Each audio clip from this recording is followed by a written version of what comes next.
नमस्कार दोस्तों, dear residents, I am Ashish Mathew. और मैं इस वीडियो के माध्यम से आप लोगों से कुछ शेयर करना चाहता हूं सो दैट कि कुछ चीज़ें आसान हो जाए। अभी आपको मालूम है कि अभी कैम चार्जेस कुछ इंक्रीज़ किए गए, 25 पैसा इंक्रीज़ किया, मतलब 25% इंक्रीज़ हो गया। सो परसेंटेज में हमें ये बहुत बड़ा लगता है, बट एक्चुअली दिस इज़ 25 पैसे। सो ठीक है, बट परसेंटेज इज़ देयर। सो उसमें कई लोग एक्सेप्ट कर रहे हैं इस चीज़ को कि ठीक है, इट्स जस्टिफाइड, और कुछ लोगों के बहुत सारे सवाल हैं। इसमें कोई दिक्कत नहीं, सवाल होने भी चाहिए, बिकॉज इट्स डेमोक्रेसी। बट उन सवालों का आंसर देना इलेक्टेड रिप्रेजेंटेटिव्स लोगों की रिस्पॉन्सिबिलिटी है। सो उस रिस्पॉन्सिबिलिटी को कल रुपेंद्र जी ने डिटेल में पूरा किया, राइट। काफ़ी अच्छा उन्होंने पूरा expense, income, everything he briefed. और उसमें भी फिर क्वेश्चंस हो रहे थे, तो मुझे लगा मैं थोड़ा ये वीडियो के माध्यम से समझाने की कोशिश करूं, और बिल्कुल आसान भाषा में, मतलब बहुत ज़्यादा कॉम्प्लिकेशन के साथ नहीं, बिकॉज अकाउंट्स की डिटेल बहुत से लोग समझ नहीं पाते। इनफैक्ट मैं भी कई बार नहीं समझ पाता। लेकिन हम सबको ये मालूम है कि हमारे घर का भी जो बजटिंग अगर हम करते हैं तो हमारा इनकम वर्सेस एक्सपेंस, राइट। अगर इनकम अच्छा है तो आप एक्सपेंस कर पाएंगे, अगर इनकम से ज़्यादा एक्सपेंस कर दिए तो ऑब्वियसली हम लॉस में चले जाएंगे। तो ये सभी को मालूम है। तो मैं आपसे मोटा मोटा शेयर करने वाला हूँ, और इस वीडियो के माध्यम से ये भी आशा करता हूँ कि आप सब लोग सेफ़ हैं, साउंड है। और अभी कोरोना के पीरियड में भी, राइट, क्योंकि बहुत सारे लोगों के इनकम में भी इफेक्ट, स्पेशली बिजनेसमैन लोगों की इनकम में बहुत सारे इफेक्ट्स हो गए। तो उम्मीद करता हूँ कि ये सब चीज़ हट जाएंगी और हम लोग दोबारा फिर से उसी खुशहाली वाले मौके पे आ जाएंगे। तो एनी हाउ, अभी हम सोसाइटी के बारे में बात कर रहे हैं। तो सोसाइटी के जो इनकम एक्सपेंस की बात है, मैं उसको आपको एक छोटा सा मैंने वर्कआउट किया, उसके माध्यम से समझाने की कोशिश कर रहा हूँ। तो just have a look on this. See, आप देखिए, हमारी सोसाइटी की अगर मैं बात करूँ इनकम या कलेक्शन, राइट, क्योंकि इसी से हमारी सोसाइटी चलनी है। तो इनकम में एक हमारे पास कैम है, कॉमन एरिया मेंटेनेंस चार्जेस। एक क्लब हाउस है जहाँ से कुछ इनकम आती रही थी कोरोना से पहले, और हमें जो इनकम आती थी एडवर्टीजमेंट एंड प्रोमोशनल एक्टिविटीज़। सो आपको मालूम है कि अभी जब से कोरोना चालू हुआ तो ये इनकम, एडवर्टीजमेंट और प्रोमोशनल एक्टिविटीज़ ऑलमोस्ट नील हो गई है, बंद हो गई है। और अभी भी कोशिश की जा रही है कि कुछ कुछ एक्टिविटीज़ करें, बट बहुत मुश्किल हो रहा है।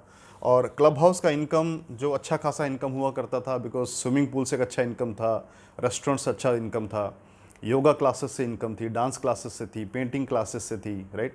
और हॉल बुकिंग्स रेगुलर बेसिस पे होते थे, राइट, उससे उससे इनकम थी। तो वो सारा कुछ बंद गया। एक शॉप भी बंद हो गया, सिर्फ एक शॉप जो ग्रोसरी आइटम है वो शॉप चल रहा था। अभी क्लब हाउस से हमें जो इनकम है वो 12,000 रुपीज़ की इनकम अभी रेगुलर आ रही है।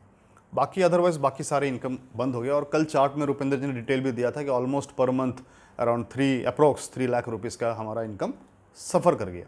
अब उससे क्या हुआ कि पहले जो कैम के जो चार्जेस थे और प्लस ये जो इनकम एक्स्ट्रा आता था, इसको मर्ज करके हम इजीली मेंटेन कर पा रहे थे, 1 रुपये स्क्वायर फीट पे काम हो जाता था।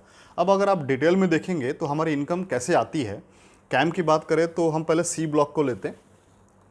सी ब्लॉक में आप देखेंगे 11 टावर्स है, 11 टावर्स हैं, राइट। टोटल 231 फ्लैट्स हैं, इंटू 1292 स्क्वायर फीट, क्योंकि पर स्क्वायर फीट 1 रुपीज़ के हिसाब से था, तो टोटल 2,98,452 स्क्वायर फीट का एरिया बनता है।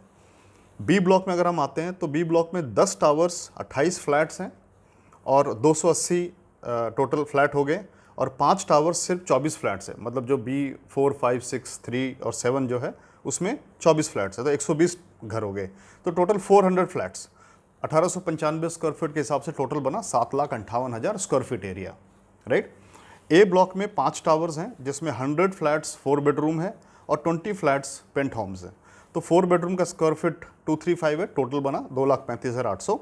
पेंट होम्स का 20 घर हैं तो 3,893 square feet, so 77,860 square feet, right. Because आप जो भी कैलकुलेशन करेंगे पैसे का, इनकम का, वो स्क्वायर फीट के हिसाब से ही होगा। सो आप देखेंगे D1 टावर हमारे यहाँ पे, D1 टावर 28 फ्लैट्स है एक टावर में, 650 स्क्वायर फीट, सो 18,200। और D2 में सिर्फ 2 घर है जहाँ से कैम आता, मतलब 2 ही घर जो सोल्ड आउट है, कैम आता रहा, तो 650 के हिसाब से 1,300। तो टोटल अगर आप इसको कैलकुलेट करेंगे तो टोटल हमारे पास स्क्वायर फीट एरिया आता है 13,89,89,612, राइट।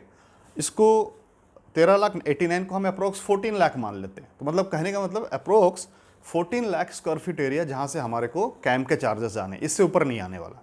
मतलब आपके सोसाइटी में, हमारी सोसाइटी में कैम से अगर जो भी इनकम आएगा वो इसी स्क्वायर फीट से आएगा, इससे ऊपर नहीं आ सकता। ये तो क्लियर है हमें।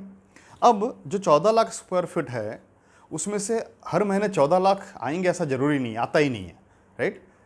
ये वेरी करता है 10.5 से 11.5 बहुत समटाइम्स 12, बस इसी बीच में रहता है। मतलब एवरी मंथ 2 लाख का शॉर्टफॉल यहाँ पे होता ही होता है, बिकॉज बहुत से फ्लैट्स बंद है, बहुत से लोग बाहर रहते हैं, बहुत से लोग देते नहीं है टाइम पे, राइट। तो अप्रॉक्स 2 लाख का शॉर्टेज तो हमेशा होता ही होता है। अब मान लीजिए 6 महीने 2 लाख का शॉर्टेज हुआ तो 12 लाख बन गया। अब किसी महीने एकदम से 12 लाख का कलेक्शन हो गया, तो ऐसा नहीं कि बहुत ज़्यादा कलेक्शन हो गया, वही जो पीछे का जो आपका जो रुका हुआ था वो एक साथ आ गया, बस यही है ना। अभी भी क्योंकि बहुत से फ्लैट्स जो बंद थे, बहुत से जो पर्ल्स के फ्लैट थे सब्सिडी उनके सब्सिडरी कंपनीज के थे, अब जब सेल हुआ तो उसमें से इनकम आए, है ना। तो इनकम आए, बट अल्टीमेटली आपको जो इनकम आना इसी 14 लाख के बीच में आना है, इससे ऊपर नहीं आना है। अब अगर मैं एक्सपेंस की बात करूं, राइट, एक्सपेंस की अगर मैं बात करूं तो आप देखिएगा जो एक्सपेंसेस हैं, मेजर एक्सपेंसेस, 2 एक्सपेंस हमारे हैं, एक मेजर और एक minor expense, right. Major expense आप देखेंगे तो सबसे बड़ा एक्सपेंस है सैलरी। सैलरी के साथ प्रोविडेंट फंड और ईएसआई भी ऐड होता है, और अप्रोक्स 7,50,000 रुपये सैलरी में जाता है, 7,50,000 रुपये, राइट, सैलरी में जाता है। अब इसमें इलेक्ट्रिसिटी बिल, जिस तरह आपको मालूम पिछले 2-3 महीने से पीएसपीएल का बिल सबको ज़्यादा, इंडिविजुअल फ्लैट्स में ज़्यादा आ रहा है ना, सब लोग परेशान थे। उसी तरह सोसाइटी में भी जो ये बिल था, ये 2.5 से लेकर के 3.25 लाख के बीच में हमेशा रहता था, बट पिछले 2-3 महीने से बिल जंप कर गया, 5.5 लाख के आसपास आया, 5.5 लाख। अब इसको 5.5 लाख बहुत बड़ा अमाउंट, हमने इसको सारा क्रॉस चेक किया, देखा कि क्या गलती है, कहीं मीटर तो फॉल्टी नहीं है। फिर इसके लिए जो रिक्वायरमेंट थी, जाके मिले एसडीओ से, गिरोत्रा जी और राव वगैरह जाके मिले, एप्लीकेशन दिया। अभी पैरेलल मीटर लगेगा, पैरेलल मीटर लग के ये देखा जाएगा कहीं मीटर तो ख़राब नहीं है। अगर तो मीटर ख़राब हो तो चलो ये एडजस्ट हो सकता है, अदरवाइज चांसेस, क्योंकि सबके ही आए तो यहाँ पर भी आ गए, तो ये एक बहुत बड़ा खर्चा, ऑलमोस्ट 2 लाख के आसपास का आपका एक्सपेंस जंप कर गया पिछले 2-3 महीने के अंदर अंदर। देन लिफ्ट की एएमसी जो बहुत मेजर है, 1,75,000 विथ जीएसटी एवरी मंथ जाना ही जाना है, मंथली बेसिस पे ये एक्सपेंस है। देन इंश्योरेंस ऑफ बिल्डिंग, साल में एक बार इंश्योरेंस होता है।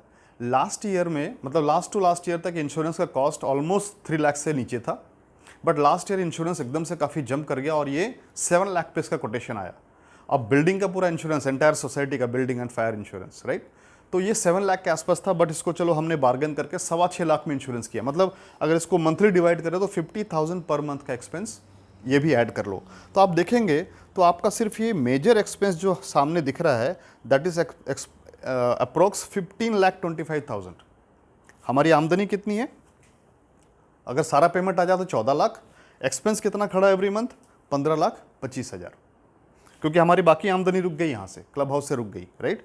अब माइनर एक्सपेंस की बात करें जो बहुत इंपॉर्टेंट है, माइनर एक्सपेंस की बात करें तो housekeeping items, every month you need housekeeping items, और मैंने एवरेज निकाला तो एवरी मंथ 12,000 का हाउसकीपिंग का आइटम आता ही आता है, राइट, परचेजिंग है।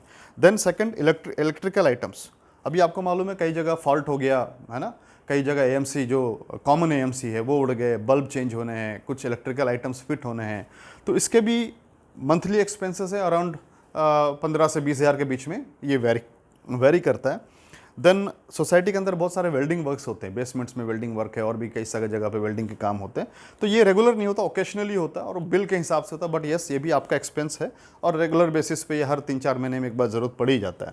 देन एवरी मंथ सीमेंट्स और सैंड की रिक्वायरमेंट होती है, कॉमन एरिया में जितने भी सीमेंट वर्क होते हैं उसके लिए सीमेंट चाहिए, और कई बाथरूम्स टूटते हैं उसके, लेकिन उसको तो चलो रिकवर हो जाता है, बट कॉमन एरिया के लिए सीमेंट और सैंड की परचेजिंग रेगुलर बेसिस पे होती है।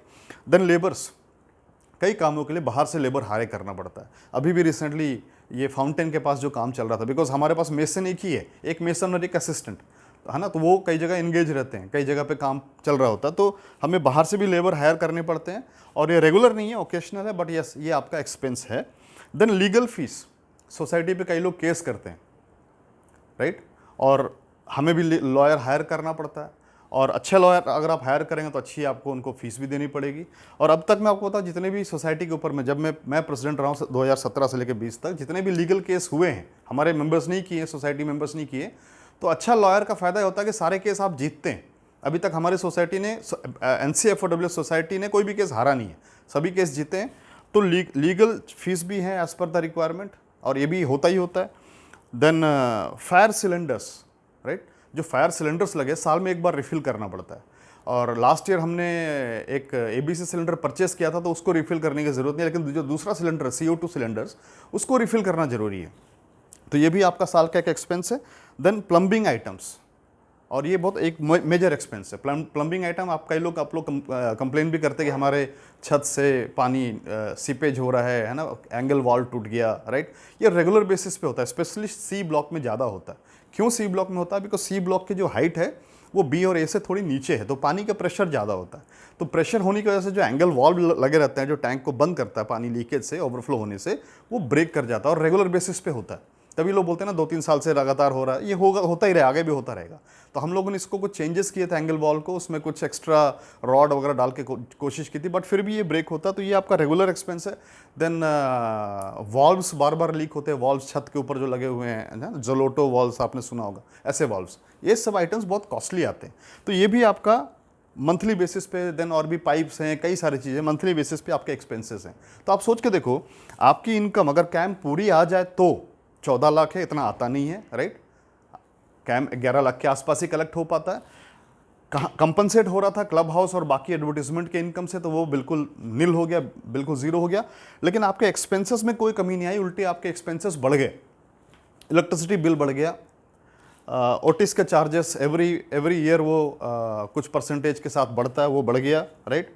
इंश्योरेंस, बिल्डिंग इंश्योरेंस वो ऑलरेडी बढ़ा हुआ है, आपको पे करना ही पड़ेगा। फिर से टाइम आ रहा है नवंबर दिसंबर में, तो यू नीड टू पे दैट। आप ये नहीं बोल सकते हमारे पास पैसा नहीं है, या फिर इंश्योरेंस छोड़ सकते हैं आप। और बाकी जितने भी माइनर एक्सपेंसेस हैं, इसमें क्या कम करेंगे, है ना। अगर एक्सपेंस कम करने होंगे तो आप मेजर क्या कम कर सकते हैं, सैलरी कट, मतलब एम्प्लॉयज़ को हटा सकते हैं। ये ऑलरेडी कर दिया गया। 6 माली थे, अभी आपके पास 3 ही माली, उसी से मैनेज हो रहा है। 22-23 गार्ड्स थे, राइट, अब 18 गार्ड से मैनेज हो रहा है। तो जितना कट ऑफ कर सकते थे उसमें ऑलरेडी मैनेजमेंट ने कर दिया। बिकॉज जो सवाल आपके हैं वही तो जो लोग वहाँ बैठे हैं या हम लोग बात करते हैं चीज़ें, हम भी तो चाहते हैं ना कि कहाँ से करेक्शन कर सके। तो सारे करेक्शन के बाद भी ये एक्सपेंस आपके सामने खड़े हैं। तो this is my humble request to everybody कि आप इस माहौल के अंदर में कोऑपरेट कीजिए। यू आर वेरी राइट कि रिटायर्ड हैं तो एक्सपेंस बढ़ रहा है तो कैसे मैनेज करें। बट यही बात हम इलेक्ट्रिसिटी डिपार्टमेंट को नहीं बोल सकते, यही बात हम ट्रांसपोर्टेशन को नहीं बोल सकते। Everything is become costlier. तो यहाँ पर भी ये चीज़ें हमें कहीं ना कहीं मार खानी पड़ रही है। सो रुपेंद्र जी ने कल एक बहुत अच्छा लिखा जो नोटिस में, कि अगर कल को यहाँ से इनकम चालू हो जाए तो ऑब्वियसली हम उसको कंपनसेट कर सकते हैं। और मैं आपको बता दूं, एक इसमें मैंने अभी लिखा नहीं है, लेकिन आपका एक्सपेंस और एक राइज होने वाला है। अभी 3 दिन पहले म्यूनसिपल कॉरपोरेशन से नोटिस आया निर्मल छाया टावर्स को। नोटिस आप लोग देख सकते हैं, नोटिस में पेनल्टी क्लॉज डाला हुआ कि आप एग्रीमेंट साइन करो, बिकॉज आपका वेस्ट मैनेजमेंट प्लांट अभी तक चालू नहीं हुआ है। तो उसमें पर फ्लैट 200 रुपीज़ पेनल्टी है। मतलब या तो फ्लैट ओनर देगा या सोसाइटी देगी, मतलब 1,60,000 के आसपास देना पड़ेगा आपको, है ना। तो क्या आप उसके लिए रेडी हैं? तो कहीं ना कहीं आपको वेस्ट मैनेजमेंट प्लान भी चालू करना पड़ेगा। अभी तो वो बन चुका है, सिर्फ शेड लगना बाकी है, बिकॉज तब तक इलेक्शन आ गया, उसके बाद फिर कोरोना आ गया, बंद हो गया। अभी वो शेड लगाने के कॉस्ट भी अराउंड 3 लाख के आसपास है, राइट। ये कोटेशंस ऑलरेडी लिए जा चुके हैं, लेकिन काम बंद है ना। और उसमें मशीनरी भी चाहिए और एक एम्प्लॉय भी चाहिए। दिस इज मैंडेटरी, इसको आप बाईपास नहीं कर सकते। और वो जैसे ही चालू होगा आपका इलेक्ट्रिसिटी बिल और भी बढ़ेगा, बिकॉज वहाँ पर भी एक मशीन चालू हो जाएगी। तो you need this income to make the expenses, income expense को बराबर करने के लिए। एंड मोर ओवर, आप एवरी टाइम बिल्कुल आप बराबर चलेंगे तो आप काम बनेगा नहीं। आपको हमारे सोसाइटी का कुछ बफर इनकम भी चाहिए। जैसे घर में हम राशन स्टॉक करते हैं ना, ऐसे ही पैसा चाहिए, बिकॉज मशीनरी पुरानी हो रही है। जितने भी ट्रांसफार्मर्स लगे, आप लोग मॉर्निंग इवनिंग वॉक करते हैं, आप देखिएगा उन ट्रांसफार्मर्स का कलर फेड हो गया और अंदर से रस्ट आना शुरू हो गया बाहर को। तो कल को वो भी चाहिए। अच्छा, एक इनकम में, एक्सपेंस में मैं ये लिखना भूल गया, एवरी ईयर ये ट्रांसफार्मर्स की सर्विस भी होती है, वो भी एक अच्छा कॉस्ट जाता है उसके अंदर, ऑयल और सारा कुछ। तो वो यहाँ पे मैं मिस कर गया, तो दैट इज़ ऑल्सो एक्सपेंस। तो कमिंग टाइम में अगर आपके पास बफर पैसा नहीं है तो यू कैन नॉट सर्वाइव। और देखिए, जो वेस्ट मैनेजमेंट प्लांट था या बाकी जो एक्सपेंसेस थे, या क्लब हाउस में जो शॉप्स रिवाइव किया, जो बिल्कुल खंडर बना था उसको दोबारा शॉप बना के रिवाइव किया, ये सारा कैंप से ही किया ना। आपसे अलग से कोई पैसे नहीं लिए गए, या अलग से उसमें कोई भी आपको सिंकिंग फंड से नहीं किए गए, सारा कुछ कैंप से एडजस्ट किया गया। तो आज ये रिक्वायरमेंट है, बिकॉज हम शॉर्टफॉल में हैं। तो ऑब्वियसली अगर आप इसका विरोध करते हैं तो आप इसका सोल्यूशन के साथ भी आइए कि कैसे इसको मीट किया जाए, एक्सपेंस वर्सेस इनकम को कैसे मीट किया जाए। अगर आप एक सोल्यूशन के साथ आते हैं तो most welcome.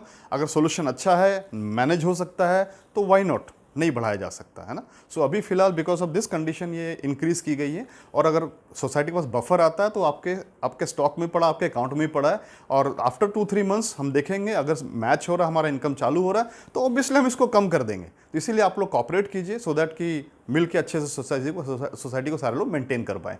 Thank you so much. जय हिंद।